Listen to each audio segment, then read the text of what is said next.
What's going on, guys? Brooke here. Today I'm going over 5 YA books that I thought had a really stellar opening line. I have a thing whenever I'm writing where I'm wanting my first sentence in my book to be just totally complete. I want it to be impactful and I want to draw the reader in from that very first sentence in that line. Not everybody thinks too much of the first sentence of a book, but I do. I find it to be what will be the beginning of what's to come. It sets the tone and it sets the start of the adventure of what the protagonist goes on. So I will go online and look up best first sentences of YA books to try and get inspiration of how to go about writing my first sentence in my book. Because first sentences really speak of how the book will later on proceed throughout the rest of the story. And stumbling upon these sentences that other authors have written has not only inspired me, but has also inspired me to go out and buy their book.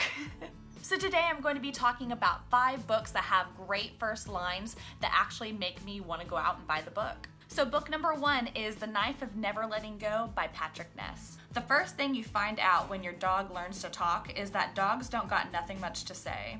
A dog talks? What? I want my dog to learn that trick.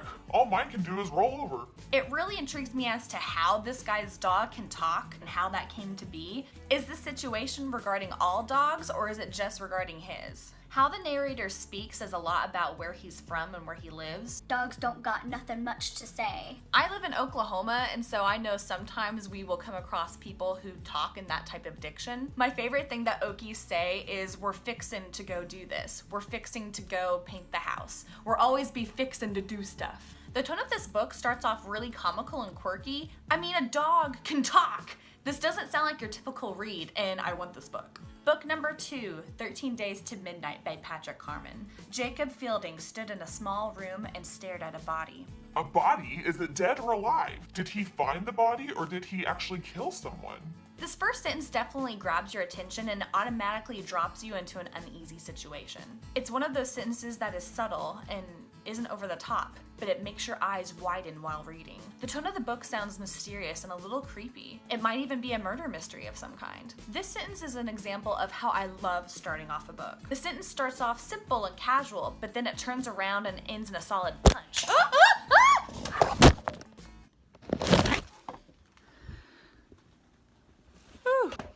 I promise no camera was harmed in the making of this film. Where was I? I don't even know. The book sounds good. It sounds great. I want to buy it. Does that sum it up for you? I was so thrown off by that. Book number 3, Six of Crows by Leigh Bardugo. Juiced had 2 problems, the moon and his mustache. Why is the moon a problem? And is it a handlebar mustache? What kind of mustache are we talking about here? I love the moon and the mustache line. It's really funny. Having those 2 M words back to back has a nice sound and alliteration to it. Plus, something as beautiful as the moon with something as blah as a mustache somehow complements each other strangely. I could totally be wrong about his character in the book, but having a problem with a mustache just kind of makes him sound sarcastic and comical. The tone of this book starts off with an anecdote of humor, and I do know from BookTube that this book is about a heist taking place in a fantasy-like setting, so I'm sure it's going to involve adventure. But with all of that, I'm on board. Book number 4, Ironside by Holly Black. Despite her casting him down to this place, despite the fresh bruises on his skin and the blood under his nails, Robin still loved Lady Silariel.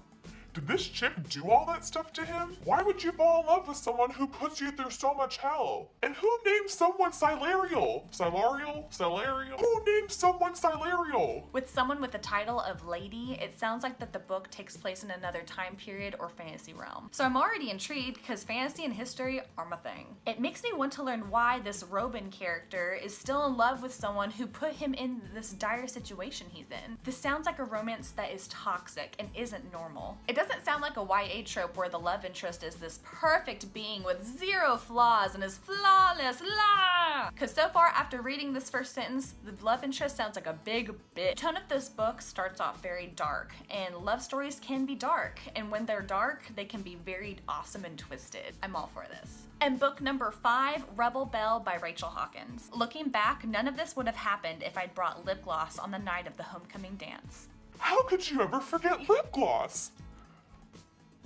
I'm so weird.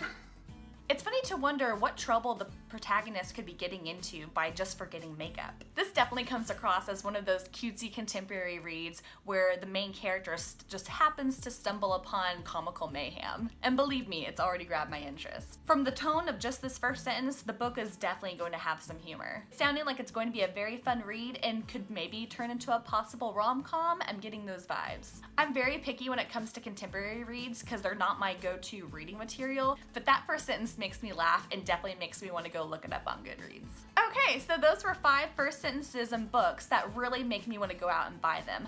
I do not own any of these books, and I definitely think I'm going to be picking some of those up for sure. To me, the beginning of a book is everything, and so far, those books I just read the first sentences of, they sound like they're going to be great reads. Have any of you guys read these books and thought I was maybe on the right track to guessing what the tone or the plot line would be? Also, are there any other YA books that have first sentences that really stuck out at you and you've always remembered them ever since reading them? Let me know in the comments. If you feel like chatting outside of YouTube, my social media links are in the box below. I most of the time am on Twitter and Instagram. If you liked watching the video today, feel free to subscribe and click the bell so that way you're notified on when I post new videos. Thanks for stopping by today, guys, and I'll hope to see you next time. Bye!